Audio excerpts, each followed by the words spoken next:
ابو مدین مغربی نے مجھے حضور سیدنا غوث اعظم شیخ عبد القادر جیلانی کی خدمت میں بغداد فقر کی تعلیم کے لیے بھیجا۔ آپ نے مجھے 20 دن تک اپنے خلوت خانہ کے دروازہ پر بٹھائے رکھا اور 20 روز گزرنے کے بعد مجھے قبلہ رو ہونے کا حکم دیا گیا۔ جب میں قبلہ رو ہو گیا آپ نے فرمایا اے ابو صالح اس طرف دیکھو۔ چنانچہ میں نے اس جانب دیکھا تو آپ نے فرمایا کیا دیکھ رہے ہو؟ میں نے عرض کیا بیت اللہ شریف میری نگاہوں کے سامنے ہے۔ آپ نے مجھے حکم دیا کہ اب مغرب کی سمت دیکھو۔ میں نے اپنا چہرہ مغرب کی جانب کیا تو آپ نے فرمایا کہ اب کیا دیکھ رہے ہو؟ میں نے عرض کیا کہ میں اپنے مرشد پاک حضرت ابو مدین کو دیکھ رہا ہوں۔ ایک مرتبہ سنان نامی عیسائی پادری نے حضور سیدنا غوث اعظم کی محفل میں حاضر ہو کر سلام عرض کیا۔ حاضرین کھڑے ہو کر بیان دیا کہ میں یمن کا رہنے والا ہوں۔ میں نے ارادہ کیا کہ میں اسلام قبول کروں گا۔ اسی دوران میرے دل میں خیال پیدا ہوا میں اس دور کی سب سے بہترین شخصیت کے دستے مبارک پر کلمہ پڑھوں۔ اسی سوچ کے دوران مجھے نیند آ گئی۔ خواب میں مجھے حضور سیدنا عیسیٰ کی زیارت نصیب ہوئی۔ آپ علیہ السلام نے مجھ سے ارشاد فرمایا بغداد چلے جاؤ، شیخ عبد القادر کے دستے حق پر اسلام قبول کرو، کیونکہ اس وقت وہ روئے زمین پر تمام لوگوں میں افضل اور اعلیٰ ہیں۔ حضرت شیخ عمر الحکیمانی سے منقول ہے ایک مرتبہ حضور سیدنا غوث اعظم کی خدمت میں 13 لوگ دائرہ اسلام میں داخل ہونے کے لیے حاضر ہوئے۔ ان لوگوں نے بیان کیا کہ ہم عرب کے عیسائی ہیں اور ہم نے کلمہ پڑھنے کا ارادہ کر لیا ہے۔ ابھی یہ سوچ ہی رہے تھے کہ کس مرد کامل کے دستے حق پر کلمہ پڑھیں گے۔ ہمیں ہاتف غیب سے آواز سنائی دی کہ بغداد جا کر شیخ عبد القادر جیلانی کے دستے مبارک پر کلمہ پڑھو۔ حضرت شیخ زین الدین ابو الحسن علی بن ابی طاہر سے مروی ہے، فرماتے ہیں میں نے حضور سیدنا غوث اعظم سے علم حاصل کیا۔ اللہ عز و جل نے مجھے 1 سال میں اتنا علم دیا کہ دوسروں کو وہ علم 20 سال میں بھی نصیب نہ ہوا ہوگا۔ میں نے آپ سے مصر جانے کی اجازت طلب کی۔ آپ نے فرمایا تو دمشق پہنچ کر غازیوں کو مصر میں داخل ہونے کے لیے تیار پائے گا تاکہ اس پر قبضہ ہو جائے، مگر ان سے کہنا کہ وہ ہرگز کامیاب نہ ہوں گے، ہاں دوسری مرتبہ وہ کامیاب ہو جائیں گے۔ حضرت شیخ زین الدین فرماتے ہیں جب میں دمشق پہنچا میں نے وہی حال پایا جو آپ نے بیان فرمایا تھا۔ میں نے ان سے کہا تو وہیں نہ رکے۔ جب میں مصر پہنچا تو میں نے خلیفہ کو ان کو مقابلے کے لیے تیار پایا۔ میں نے خلیفہ سے کہا گھبراؤ نہیں، کامیاب ہو جاؤ گے۔ وہ فرماتے ہیں خلیفہ نے مجھے اپنا ندیم خاص مقرر فرمایا اور اپنے ہر راز سے مجھے واقفیت دے دی۔ پھر دوسری مرتبہ غازی آئے، انہوں نے مصر پر قبضہ کر لیا۔ مجھے حضور سیدنا غوث کے قول کے مطابق ہر ایک سے 1.5 لاکھ دینار ملے۔ مجھے مصر میں ہر خاص و عام میں مقبولیت حاصل ہوئی اور بے شمار لوگ میرے واس سے مستفید ہونے لگے۔ حضرت شیخ ابو الخیر سے منقول ہے، فرماتے ہیں میں شیخ ابو محمد حسن، شیخ ابو قاسم، شیخ ابو حفظ کی خدمت میں حاضر ہوئے۔ آپ نے فرمایا تم سب اپنی اپنی حاجات بیان کرو، میں انشاءاللہ تمہاری حاجات پوری کروں گا۔ شیخ ابو سعید نے کہا کہ میں ترک دنیا اختیار کرنا چاہتا ہوں۔ شیخ ابن قائد وانی نے کہا کہ مجھے مجاہدے کی قوت عطا کر دیجئے۔ شیخ بزاز نے کہا خوف الہی چاہتا ہوں۔ شیخ فارسی نے کہا اللہ کے ساتھ میرا ایک حال ہے جسے میں کھو بیٹھا ہوں، چاہتا ہوں میرا وہ حال لوٹ آئے۔ شیخ جمیل نے کہا میں حفظ کرنا چاہتا ہوں۔ شیخ عمر نے کہا میں علم کی زیادتی چاہتا ہوں۔ شیخ خلیل نے کہا میں چاہتا ہوں مجھے موت نہ آئے یہاں تک کہ مجھے مقام قطبیت پر فائز کیا جائے۔ شیخ ابو البرکات نے کہا کہ میں محبت الہی میں استغراق چاہتا ہوں۔ شیخ ابو عبداللہ نے کہا کہ میں نائب وزیر بننا چاہتا ہوں۔ شیخ ابو مفتوح نے کہا کہ میں خلیفہ کے گھر کا استاد بننا چاہتا ہوں۔ حضرت شیخ ابو الخیر فرماتے ہیں حضور سیدنا غوث اعظم نے فرمایا انشاءاللہ تم سب کی حاجات جلد پوری ہوں گی۔ چنانچہ آپ کا قول پورا ہوا اور تمام لوگوں کی حاجات پوری ہوئیں ماں سوائے شیخ خلیل کے، کیونکہ حضرت شیخ خلیل نے قطبیت مانگی تھی جس کا وقت ابھی نہیں آیا تھا۔ حضرت ابو السعد عبداللہ سے مروی ہے کہ میری کنواری بیٹی فاطمہ گھر کی چھت پر چڑھی تو اسے کوئی چیز اٹھا کر لے گئی۔ اس وقت میری بیٹی کی عمر 16 برس تھی۔ میں حضور سیدنا غوث اعظم شیخ عبد القادر جیلانی کی خدمت میں حاضر ہوا اور سارا ماجرا ان کے گوش گزار کر دیا۔ آپ نے فرمایا تم آج رات کو کرخ کے ویرانے میں جاؤ اور تل خمس 5واں ٹیلا کے پاس جا کر بیٹھ جاؤ اور اپنے ارد گرد دائرہ کھینچ لو۔ دائرہ کھینچتے وقت بسم اللہ علی نیت عبد القادر کے الفاظ پڑھنا۔ جب رات بڑھے گی جنوں کے گروہ مختلف شکلوں میں تیرے نزدیک سے گزریں گے، تم انہیں دیکھ کر خوف زدہ مت ہونا۔ جب صبح ہو جائے گی تو جنوں کا بادشاہ ایک جماعت کے ہمراہ گزرے گا، وہ تجھ سے تیری حاجت پوچھے گا، تو اسے بتانا عبد القادر نے بھیجا ہے اور میری حاجت یہ ہے۔ ابو سعید فرماتے ہیں میں نے حکم کی تعمیل کی، آپ کے فرمان کے مطابق ڈراؤنی شکلوں والے لوگ گزرے مگر دائرہ کے نزدیک کوئی نہ آ سکا، یہاں تک کہ صبح جنوں کا بادشاہ گھوڑے پر سوار ہو کر آیا، اس کے ساتھ ایک کثیر جماعت بھی تھی۔ اس نے مجھ سے کہا میری حاجت پوچھی، میں نے اسے حضور سیدنا غوث اعظم کا پیغام پہنچاتے ہوئے کہا اور اپنی حاجت بیان کی۔ میری بات سن کر وہ بادشاہ گھوڑے سے اترا، زمین کو بوسہ دیتے ہوئے دائرہ کے کنارے بیٹھ گیا۔ بادشاہ کے بیٹھتے ہوئی جماعت بھی بیٹھ گئی۔ پھر بادشاہ نے اپنی جماعت کے کچھ لوگوں کو حکم دیا، جاؤ جس نے یہ کام کیا ہے اسے میرے پاس لے کر آؤ۔ چنانچہ وہ لوگ ایک سرکش جن کو پکڑ لائے جس کے ساتھ میری بیٹی بھی تھی۔ جنوں کے بادشاہ سے کہا گیا کہ یہ ملک چین کے سرکش جنوں میں سے ہے۔ بادشاہ نے اس جن کو مخاطب کرتے ہوئے کہا کہ تمہیں قطب وقت کے قدموں کے نیچے سے لڑکی اٹھانے کی جرت کیوں کر پیش ہوئی؟ اس سرکش جن نے کہا کہ میں اس لڑکی پر عاشق ہو گیا تھا۔ بادشاہ جن نے اس سرکش جن کو سر قلم کرنے کا حکم دیا اور میری بیٹی مجھے واپس لوٹا دی۔ میں نے بادشاہ جن سے کہا کہ تم نے حضور سیدنا غوث اعظم کا حکم بجا لانے میں کوئی کسر نہ چھوڑی۔ بادشاہ جن نے کہا کہ وہ گھر بیٹھے ہم جیسے سرکشوں کو دیکھ لیتے ہیں، خواہ کتنی ہی دور کیوں نہ بیٹھے ہوں۔ جب اللہ عز و جل کوئی قطب مقرر کرتا ہے تو اسے جن و انس پر قدرت عطا فرما دیتا ہے۔ تفریح الخاطر میں منقول ہے حضور سیدنا غوث اعظم کے وصال کے بعد ایک شخص جو کہ عرصہ دراز سے مرشد کامل کی تلاش میں تھا اور وہ آپ کا شورا سننے کے بعد آپ کی خدمت میں بغداد شریف پہنچا۔ جب اس شخص کو معلوم ہوا کہ آپ وصال فرما گئے ہیں تو وہ آپ کی قبر مبارک پر حاضر ہوا اور آداب زیارت بجا لایا۔ آپ اپنی قبر مبارک سے باہر تشریف لائے، اس کا ہاتھ پکڑ کر اسے سلسلہ عالیہ قادریہ میں بیعت فرما دیا اور اس کی جانب خصوصی توجہ فرمائی۔ حضرت ابو بکر ارکیمی فرماتے ہیں میں ابتدائی عمر میں شتر بانی کا کام کیا کرتا تھا۔ ایک مرتبہ مجھے ایک شخص کے ساتھ حج کرنے کا اتفاق ہوا۔ اس شخص کو یہ خطرہ لاحق ہوا کہ وہ عنقریب مر جائے گا۔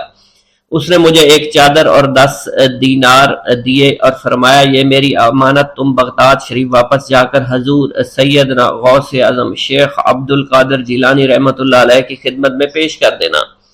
حضرت ابو بکر الکیمی فرماتے ہیں کہ میں اس وصیت کے کچھ دنوں بعد اس شخص کا انتقال ہو گیا۔ میں جب بغداد شریف تشریف لایا تو لالچ میں پھنس گیا۔ میرے دل میں خیال آیا ان چیزوں کے متعلق کسی کو کچھ علم نہیں ہے، چنانچہ میں نے وہ چادر اور 10 دینار اپنے پاس رکھ لیے۔ ایک دن میں بازار سے گزر رہا تھا، میری ملاقات حضور سیدنا غوث اعظم سے ہوئی۔ میں نے آپ کو سلام کیا، آپ نے میرا ہاتھ پکڑ کر فرمایا تم نے 10 دیناروں کے لیے بھی اللہ کا خوف نہیں کیا، میری امانت اپنے پاس رکھ لی اور میرے پاس اپنی آمد و رفت بھی ختم کر لی۔ حضرت ابو بکر ارکیمی فرماتے ہیں کہ حضور سیدنا غوث اعظم کی بات سن کر مجھ پر غشی طاری ہو گئی اور جب مجھے ہوش آیا میں نے وہ چادر اور 10 دینار لا کر آپ کی خدمت میں پیش کیے اور معافی کا خواستگار ہوا۔ واللہ عالم۔ بسم اللہ الرحمن الرحیم۔ حضرت شیخ عبد القادر جیلانی رحمۃ اللہ علیہ کے والد ماجد حضرت سید ابو صالح کو جنگی دوست کہا جاتا تھا۔ ان کو یہ لقب کیوں پڑا؟ حضرت سید ابو صالح کو جنگ سے بہت زیادہ انس تھا، تبھی آپ کا لقب جنگی دوست ہوا کرتا تھا۔ جنگی دوست فارسی لفظ ہے جس کے معنی جنگ سے انس رکھنے والا ہے۔ آپ نے اپنے زمانہ کے بلند مرتبہ متقی اور پرہیزگار اور موضوع حقیقت سے واقف کار لوگوں میں سے تھے۔ کہتے ہیں کہ ریاضت و مجاہدات کے دوران ایک دفعہ آپ کو تیسرا فاقہ تھا۔ آپ دریا کے کنارے بیٹھے تھے کہ دریا میں ایک سیب بہتا ہوا دکھائی دیا جسے آپ نے پکڑ کر تناول فرما لیا۔ بعد میں آپ کے دل میں یہ خطرہ گزرا کہ معلوم نہیں کس کا سیب تھا اور میں نے اس کو کیوں کر کھا لیا؟ میرے لیے اس کے کھا لینا کیوں کر حلال ہو سکتا ہے؟ یہ خیال پیدا ہوتے ہی آپ اپنا قصور معاف کرانے کے لیے مالک سیب کی جستجو میں دریا کے کنارے کنارے چلے۔ غرض اس دریا کے کنارے کئی روز کے متواتر سفر کے بعد آپ کو آب رواں کے قریب ایک نہایت عظیم الشان عمارت ملی جس میں ایک بہت وسیع باغ تھا۔ اس باغ میں سیب کا ایک بہت بڑا درخت بھی نظر آیا جس کی شاخیں میووں سے لدی ہوئی تھی، سطح آب پر پھیلی ہوئی تھی۔ ان شاخوں سے پختہ سیب ٹوٹ ٹوٹ کر پانی میں گر رہے تھے۔ آپ کو یقین ہو گیا کہ جو سو سیب آپ نے تناول فرمائے ہیں یہ اسی کا درخت ہے۔ چنانچہ آپ نے مالک باغ کے متعلق دریافت کیا۔ تحقیقات کے بعد معلوم ہوا کہ اس باغ و محل کے مالک حضرت سید عبداللہ صومعی رحمت اللہ علیہ ہیں۔ آپ ان کی خدمت میں حاضر ہوئے اور سارا ماجرا عرض کر کے معافی کی درخواست طلب کی۔ حضرت عبداللہ تاڑ گئے کہ یہ شخص بندگان خدا میں سے ہے۔ فرمایا 12 برس ہماری خدمت میں رہو تب وہ معاف ہوگا۔ آپ نے بصر و چشم منظور فرما لیا۔ 12 سال کی مدت ختم ہوئی تو حضرت عبداللہ صومعی نے فرمایا ایک خدمت اور ہے اسے بھی انجام دے لو تب سے معاف کروں گا۔ وہ یہ ہے کہ میری ایک لڑکی ہے جس میں 4 عیب ہیں، آنکھوں سے اندھی ہے، کانوں سے بہری ہے، ہاتھوں سے لجی ہے اور پاؤں سے لنگڑی ہے۔ اس عاجزہ کا نکاح قبول کرو اور بعد نکاح 2 سال ہماری خدمت میں رہو تاکہ اس نکاح کا نتیجہ ایک فرزند کی صورت میں اپنی آنکھوں سے دیکھ لو۔ اس کے بعد جہاں جی چاہے چلے جانا۔ آپ نے اسے قبول فرما لیا۔ جب نکاح کے بعد صاحبزادی کا سامنا ہوا تو کیا دیکھتے ہیں اس کے تمام اعضاء صحیح و سالم ہیں۔ اس کے حسن و جمال کے آگے 14ویں رات کا چاند بھی شرماتا ہوگا۔ آپ نے اس کو خلاف حلیہ پا کر تمام شب اس سے کنارہ کشی اختیار کی۔ دوسرے دن صبح کو حضرت عبداللہ صومعی رحمت اللہ علیہ نے فراست سے سارا حال دریافت فرمایا۔ ابو صالح کو کہا میں نے اپنی لڑکی کو جو صفات تم سے بیان کی تھی وہ سب منو ان صحیح ہے۔ نامحرم کے لیے اس کی آنکھیں اندھی ہیں، غیر حق بات سننے کے لیے اس کے کان بہرے ہیں، نامحرم کے لیے اس کے ہاتھ لجے ہیں اور تمہارے حکم کے خلاف قدم اٹھانے کے لیے اس کے پاؤں لنگڑے ہیں۔ اس توجیہ کو سن کر حضرت ابو صالح جنگی دوست نے اپنی بیوی کی بڑی قدر و منزلت آپ کے دل میں پیدا ہوئی اور دونوں باخوشی رہنے لگے۔ حضرت ابو صالح جنگی دوست کو جنگ سے بے حد رغبت تھی، اس لیے آپ کا نام جنگی دوست مشہور ہو گیا۔ اس توجیہ کو سن کر حضرت ابی صالح جنگی دوست کے قلب میں اپنی بیوی کی بہت قدر و منزلت ہوئی اور ہنسی خوشی رہنے لگے۔ حضرت ابو صالح ابتدا سے لے کر اوسط عمر تک بالکل لاولد رہے۔ آخری عمر میں آ کر اولاد پیدا ہوئی۔ آپ کی والدہ ماجدہ کی کنیت ام الخیر تھی، لقب ام الجبار، نام فاطمہ تھا۔ سید عبداللہ صومعی کی دختر تھی۔ 60 سال کی عمر میں حضرت شیخ عبد القادر جیلانی آپ کے بطن سے تولد ہوئے۔ گلشن میں جا کے دیکھ، نہ صحرا میں جا کے دیکھ، کیا شان ہے ولی کی یہ قرآن میں جا کے دیکھ۔ چھٹ جائیں گی ابھی ابھی ظلمت کی آندھیاں، غوث الورا کا دل سے تو نعرہ لگا کے دیکھ۔ کھل جائے گی ابھی ابھی دل کی کلی کلی، ایک بار غوث پاک کا نغمہ سنا کے دیکھ۔ مل جائیں گے دونوں جہاں کی نعمتیں تجھے بھی، غوث الورا کو اپنا وسیلہ بنا کے دیکھ۔ ہو جائے گی تجھے بھی زیارت حضور کی، آنکھوں میں غوث پاک کا جلوہ بسا کے دیکھ۔ اور تجھ پہ بھی ہوگی غوث پاک کی نظر کرم ضرور، تجھ پہ بھی ہوگی غوث پاک کی نظر کرم ضرور، اس دل کو ذوالفقار تو شیدا بنا کے دیکھ۔